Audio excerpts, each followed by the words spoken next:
கிறிஸ்தவர்கள் மத்தியில் இருக்கிற ஒரு 3 வகையான முக்கிய பிரிவுகளை சுருக்கமா நம்ம பார்க்க போறோம். ஒன்னு பாத்தீங்கன்னா பிரமாணத்துவ சபைகள். நம்பர் 2 மிகைப்படுத்தப்பட்ட கிருபையை போதிக்கிறவர்கள். நம்பர் 3 கிருபையின் சத்தியத்தை போதிக்கிறவர்கள்.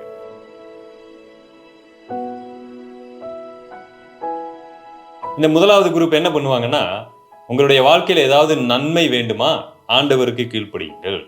ஆசீர்வாதம் வேண்டுமா, பரிசுத்தமாய் வாழுங்கள், நீதியாய் வாழுங்கள். இதை போதிக்கிறவர்கள் ஒரு வகையான நியாயப்பிரமாண சபையா என்று சொல்லலாம்.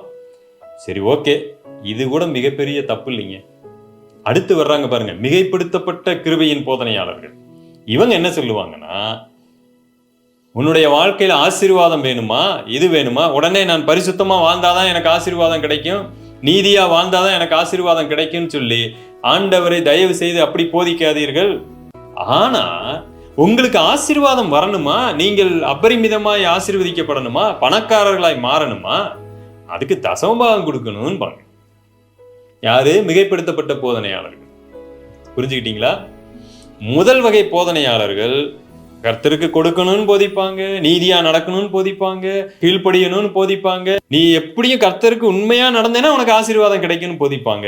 இந்த இரண்டாவது குரூப், இல்ல நீ பரிசுத்தமா நடக்கணும்னு முயற்சி பண்ணாலே பாவம் பண்ணிடுவ, நீ அது பாவம், நான் பொய் சொல்லக்கூடாது அப்படின்னு நினைச்சாலே நீ என்னது, நியாயப்பிரமாணத்தின்படி போயிட்ட, உன் வாழ்க்கையில இனிமேல் என்ன கிடையாது, பாவமே கிடையாது.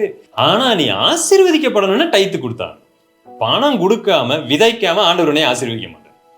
இதுதான் இந்த 2 குரூப்புக்கு ஒரு வித்தியாசம். மூணாவது, உண்மையான கிருபையின் போதனையாளர்கள். இது எதை காண்பிக்கிறது பாருப்பா, கிருபையே நீ பரிசுத்தமாய் நடப்பதற்கு கொடுக்கப்பட்டது.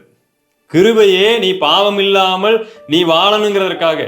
கிருபையே ஒவ்வொரு நாளும் நீ உன்னுடைய சுயத்தை சிலுவையில அறைந்து நீ வாழணுங்கிறதற்காகத்தான் கிருபை. கிருபை உன்னை பரிசுத்தமாய் வாழ நெருக்கி ஏவுகிறது. கிருபை உனக்கு நீதியான வாழ்க்கையை தர ஏவி கொண்டிருக்கிறது. அடுத்து ஆசீர்வாதம் என்பது, அப்ப நான் கிருபையை வச்சுக்கிட்டு நான் பரிசுத்தமாய் வாழ்ந்து விட்டால் எனக்கு ஆசீர்வாதம் கிடைக்குமா? இல்ல, கிருபையின் போதனை அதை சொல்லவில்லை. நீ பரிசுத்தமாய் நடப்பதே ஆசீர்வாதம். நீ கிருபையினால் ஏவப்பட்டு உந்தப்பட்டு வாழுவதே ஆசீர்வாதம். தேவ பக்தியே மிகுந்த ஆதாயம். புரியுதா உங்களுக்கு வித்தியாசம்? கொடுத்தா எனக்கு ஆசீர்வாதம் கிடைக்குமா? இல்ல, கொடுக்கிறது தான் ஆசீர்வாதம், கொடுக்கிறது தான் பாக்கியம். வாங்குகிறதை பார்க்கிலும் கொடுப்பது தான் பாக்கியம். பிரியமானவர்களே, கொடுத்த ஆசீர்வாதம் சொல்லி கிருபை போதனை நமக்கு போதிக்காது. நமக்கு கொடுப்பதினால் ஆசீர்வாதம் வந்தாலும் சரி, ஒருவேளை எனக்கு நஷ்டம் வந்தாலும் சரி, நான் கர்த்தரை பின்பற்றுவதனால் ஆசீர்வாதம் வந்தாலும் சரி, உபத்திரவம் வந்தாலும் சரி, நான் ராஜ்யங்களை ஜெயித்தாலும் சரி, அல்லது மற்றவர்களால் நான் கழுத்தறுக்கப்பட்டு கொல்லப்பட்டு செத்தாலும் சரி, நான் எப்பொழுதும் ஒரே மாதிரி தான்.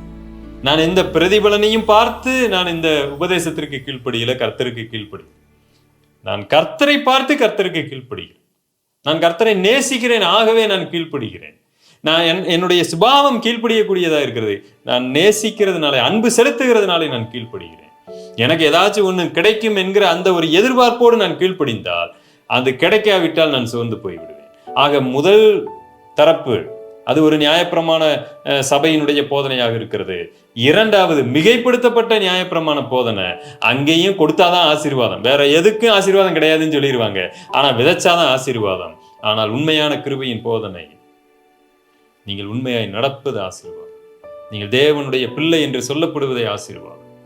உங்களுக்கு குறைவு இருந்தாலும் சரி, நிறைவு இருந்தாலும் சரி, நீங்க ஒரே மாதிரி தான் நடப்பீங்க. நீங்கள் எதற்காகவும் ஒரு பிரதிபலனை பார்த்துக்கிட்டு தேவன் பின்னாடி வரமாட்டீங்க. இப்படிப்பட்டவர்கள் தான் தேவனுக்காக ஜீவனையே கொடுப்பார்கள், உயிரையும் கொடுக்க ரெடியா இருப்பாங்க. ஏன்னா எதையும் எதிர்பார்க்கல. அவங்க எதிர்பார்ப்போடு வரக்கூடியவர்கள் தங்க ஜீவனை கொடுக்க முடியாது, எதையும் கொடுக்க முடியாது. கிறிஸ்து தான் நமக்கு ஜீவன் என்று சொன்னோமானால் சாவு ஆதாயம் சொன்னாதான் முடியும். கிறிஸ்து எனக்கு ஜீவன், சாவு எனக்கு ஆதாயம். வேற ஏதாவது ஜீவன் சொல்லி பாருங்க. என் வீடு எனக்கு ஜீவன், என் ஊழியம் எனக்கு ஜீவன், என்னுடைய பிள்ளைகள் எனக்கு ஜீவன் சொல்லி பாருங்க, என்ன நடக்கும்? என் பிள்ளைகளுக்காக நான் உயிர் வாழணும்.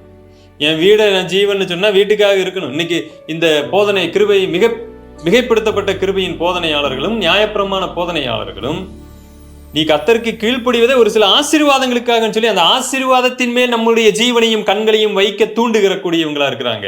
ஆகவே தான் உண்மையான கிருபையின் போதனை அங்கு கார் பங்களா மேல இல்ல, தங்கத்தின் மேல இல்ல, வேற எதன் மேலேயும் இல்ல, கிறிஸ்துவின் மேல் இருக்கிறது. கிறிஸ்துவை மாத்திரமே நோக்கி ஓடும் பொழுதுதான் சாவா வந்துச்சு. ஓகே, நோ ப்ராப்ளம், நான் செத்துட்டு போறேன். பணத்தை நேசிக்க சொல்லி போதிக்கக்கூடியவன் எப்படி சாவான்? அவன் வந்ததே பணத்துக்காக தான், அவன் வந்ததே காருக்காக, அவன் வந்ததே சுகத்துக்காக, அவன் வந்ததே ஆயுசுக்காக. அவன் எப்படி மரணிக்க முடியும்? கர்த்தருக்காக எப்படி ஜீவனை கொடுப்பான்? அது அந்த போதனைக்கே ஒவ்வாத ஒண்ணு. உண்மையான கிருபையின் போதனை கர்த்தருக்காக இரத்த சாட்சியாய் மரிக்கக்கூடிய அளவுக்கு நம்மை கொண்டு போகக்கூடியதா இருக்கு என்பதை நீங்கள் மறந்து விட வேண்டும். இந்த 3 டைப்பான கிறிஸ்தவங்க இருக்கிறாங்க. இதுல எந்த வகையில நீங்க இருக்கிறீங்க அப்படிங்கிறத தெரிஞ்சுக்குங்க. தேங்க்யூ. God bless you.